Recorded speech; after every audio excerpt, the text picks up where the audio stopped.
All right, we're back, and hey, we got some special guests in the studio today. I'm excited about it. We have Amy Winans, which is the better three-quarters of Jimmy Winans, and we have Dave Gomez, and they're here representing Impact Athletes.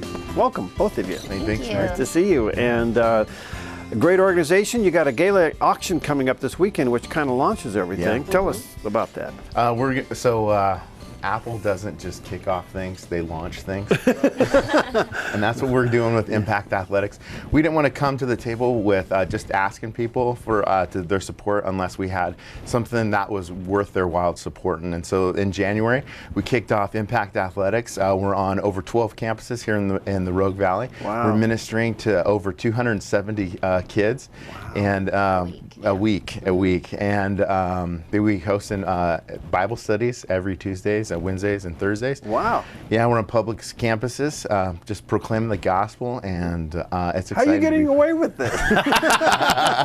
That's why we have Jimmy with us. Okay, does the school know who you are? Yeah. No, that's wonderful. Yeah. And so, what's the vision? What's the vision of the organization? Amy, give us a little vision of it.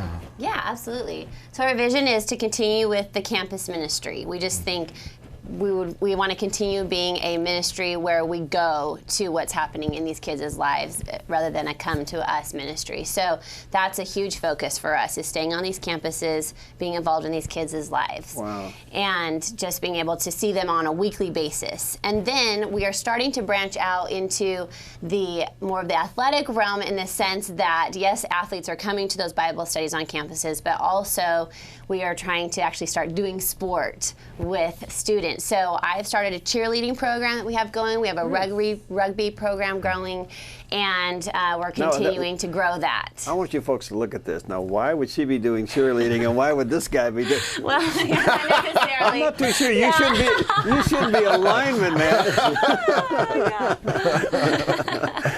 Well, that is wonderful. Yeah. All right, so the gala, so we don't miss too much. This is your kind of your launch gala auction. Yeah, this Sunday, 5:30, we're going to be at the Bingham Knoll Ballroom. Oh, really? In Jacksonville. Gorgeous. Yeah. By the way, have you seen it lit up at night?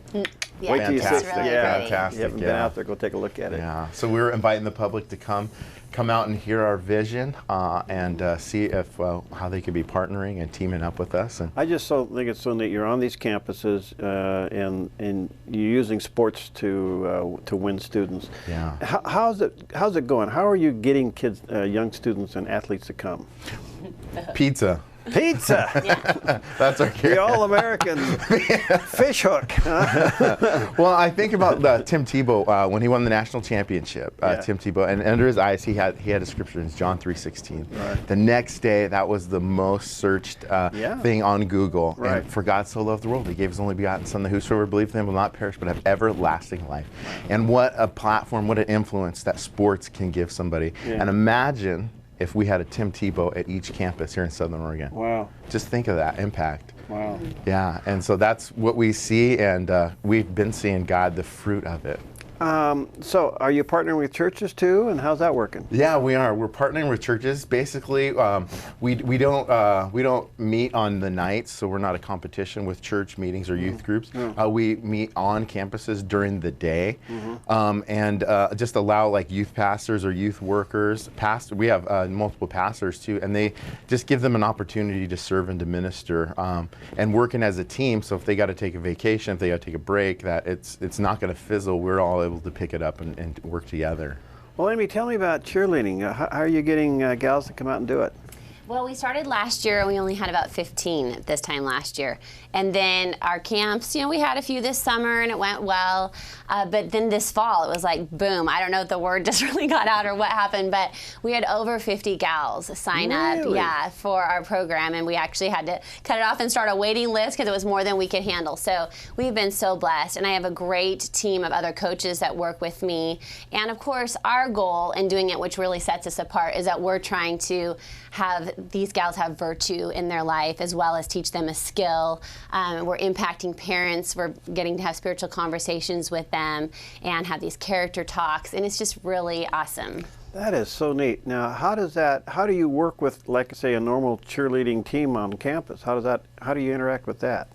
Well, we actually meet outside of the campus with that, yeah. Okay. And it's for kindergarten through 6th graders that come, and we meet at the Santo Community Center. Oh, okay. And so that's what we're doing with that. And then we just take our program of what we teach them and use it around in the community to bless the community. So we're going to some retirement centers. We're doing some things at the mall. We do some things at the half times on the high schools during the games and things like that. So.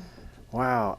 Dave, are you seeing a hunger? Well, I know you've been in youth ministry a long time. Yeah. Are you seeing a different kind of a hunger for young people today looking for some answers to this mess that we're living in? Yeah, because as you see, like, they're not wanting to come to church. Yeah. 9 o'clock on Sunday morning. Yeah.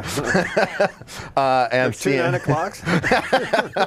and seeing. Sports eats up so much of their time. Kids are busy. It's difficult for them to even attend. I mean, when they're in that basketball season or whatever it is, it's like psh, they're not there, and then they come back when the season's over, maybe, you know. So to have a ministry that is just already where they're at is great, and then from there to get them plugged back into those churches and make those connections, so key.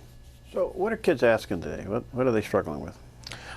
You know what? When I'm coaching, because I coach wrestling football, and what they're asking me is, Coach, how do you shave? Coach, how do I know? Obviously, you don't. I'm